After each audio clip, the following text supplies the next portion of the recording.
राजस्थान की धूप से झुलसी हुई धरती पर एक ऐसा किला है जिसकी हर ईंट एक रहस्य कहती है। यह कहानी है 15वीं सदी के शक्तिशाली शासक राणा कुंभा की, जिन्होंने इतिहास को पत्थर पर लिख दिया। राणा कुंभा चित्तौड़गढ़ से मेवाड़ साम्राज्य को नियंत्रित करते थे, पर उनकी नजर अरावली पर्वतमाला के बीहड़ इलाकों पर थी। उन्हें एक ऐसा किला बनवाना था जो दुश्मनों के लिए अभेद्य हो और जिसका नाम युगों तक गूंजता रहे।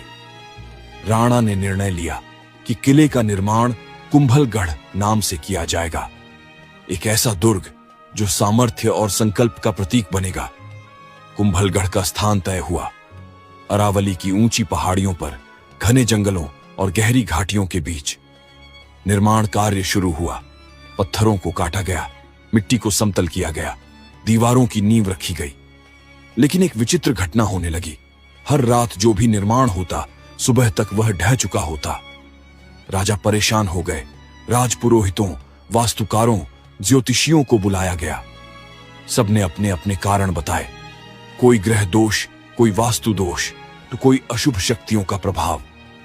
अंततः एक दिन दूर दराज के जंगलों से एक तपस्वी साधु महात्मा को बुलाया गया, जिनकी साधना की प्रसिद्धि दूर दूर तक फैली थी। साधु किले की जमीन पर ध्यान में बैठे और फिर आंखें खोलकर बोले, यह भूमि संतुलन में नहीं है, यहां एक महान बलिदान की आवश्यकता है। राजा चौंके। कैसा बलिदान?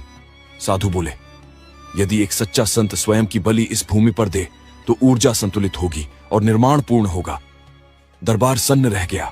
यह कैसा समाधान था? कई दरबारी विरोध में बोले, यह अधर्म है, एक ब्राह्मण की हत्या पाप है। पर साधु बोले, यह हत्या नहीं, आत्म बलिदान होगा। कोई बलपूर्वक नहीं मारेगा, बल्कि कोई स्वयं को समर्पित करेगा। कुछ दिनों बाद ही एक युवा तपस्वी साधु स्वयं आया। चेहरा शांत, आंखों में तेज, वाणी में धैर्य। उसने कहा, मैं बलिदान दूंगा, लेकिन मेरी 3 शर्तें होंगी। पहली, मुझे पूरे मेवाड़ के लोगों का आशीर्वाद चाहिए। दूसरी, मेरी बलि जहां दी जाए वहां किले का मुख्य द्वार बनाया जाए। तीसरी, जहां मेरा शरीर गिरे वहां एक मंदिर बनाया जाए, ताकि मेरी आत्मा वहां सदा निवास करे। राणा कुंभा ने सहमति दी और पूरे राज्य में ढोल नगाड़ों के साथ इस बलिदान की घोषणा हुई। लाखों की भीड़ एकत्र हुई। लोग आशीर्वाद देने आए। कई तो रोने लगे, महाराज, यह अधर्म है। पर साधु मुस्कुराया। धर्म केवल जीवन जीना नहीं, कभी कभी मरकर भी निभाना होता है। नियत दिन वह तपस्वी एक दिए और फूलों से सजे स्थान पर